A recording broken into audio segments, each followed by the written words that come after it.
I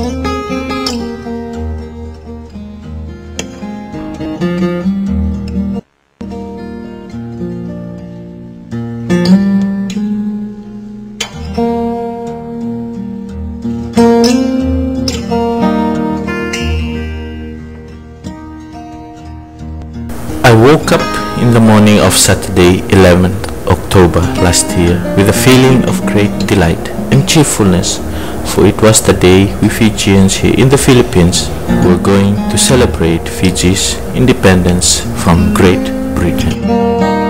The actual date of independence is 10th October, but since it fell on a Friday, a working day, we decided to have the celebration the following day. Exactly 134 years earlier, Fiji was ceded to Great Britain due to unpaid debts to some Americans. Fijians then were living under the traditional chiefly system and money was of no value. People were tricked into the barter system where land could be exchanged for an axe or a bottle of whiskey. Settlers from Europe, America and Asia combed the Fijian shores, and the trace of their blood still lingers in the Fijian population. At this time, a Fijian chief by the name of Seru Thakombau declared himself to be king of Fiji without consulting all other chiefs.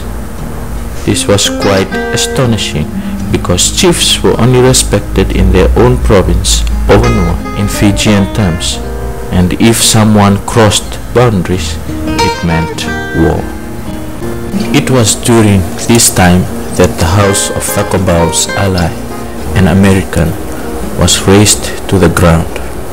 Thakombau was blamed for the fire and the looting that came with it. There was nothing he could do since he did not have money, and the only solution was to seek help from another country. Therefore, on 10th October 1874, Thakombau and other chiefs of Fiji, with heavy and sorrowful hearts, signed the deed of secession to Great Britain, and Fiji became a British colony. 39 years ago, another deed was signed, but with celebrations and joy. At 10 o'clock on the 10th of October 1970, Fiji became known to the world as the Republic of the Fiji Islands.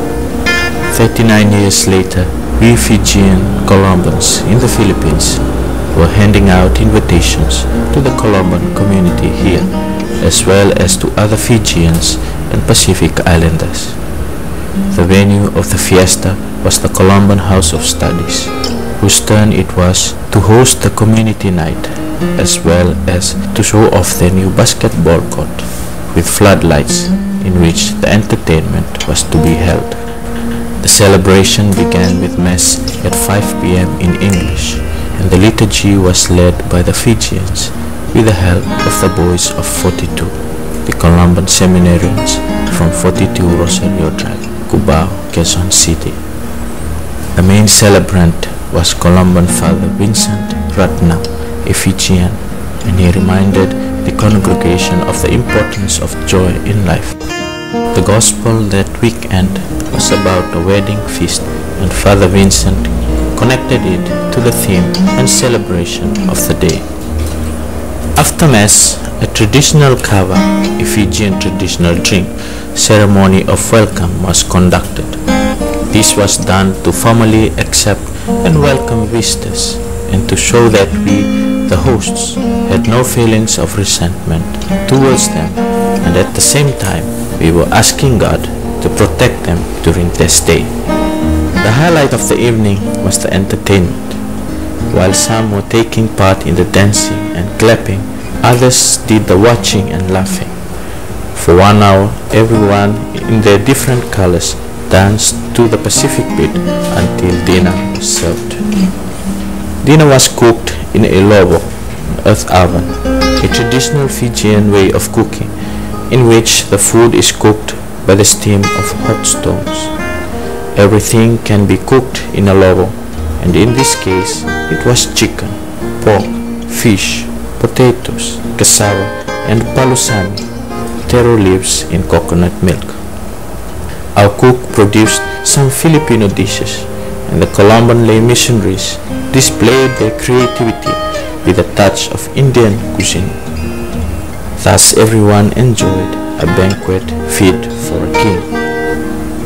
Everyone dispersed after dinner, happy, excited, and fulfilled after a complete and lovely evening which all enjoyed.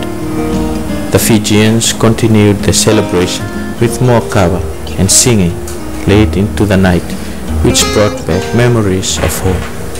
It was a night to remember. I felt proud to be a Fijian.